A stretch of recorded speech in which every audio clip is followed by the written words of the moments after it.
What is topic fronting? Topic fronting is duplicating a word as both a subject and a pronoun in the same clause. For example, the food I ate, it gave me a stomachache is grammatically incorrect because we do not use it to describe something when we have already referenced that something in the clause. Food is the subject of the sentence, and using the word it creates a new subject. We do not use both a pronoun and a noun to play the same exact role in the same clause. We must pick one or the other. We could say the food I ate gave me a stomachache, or we could say it gave me a stomachache, assuming a preceding sentence had specified what it was referring to. The pronoun it would be replacing the noun clause the food I ate. Both are acting as the subject.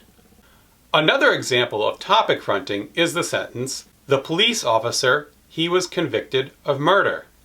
We could say, the police officer was convicted of murder. Alternatively, we could say, he was convicted of murder, so long as we made it clear who he refers to with a preceding sentence. Topic fronting is acceptable in some other languages such as Spanish and Turkish. It is not considered grammatically correct in English. In Spanish, we could say, su chaqueta Angela la puso en el armario ayer. The literal translation of this to English would be, the jacket, Angela put it in the closet yesterday. However, to translate it correctly, we could say, Angela put her jacket in the closet yesterday.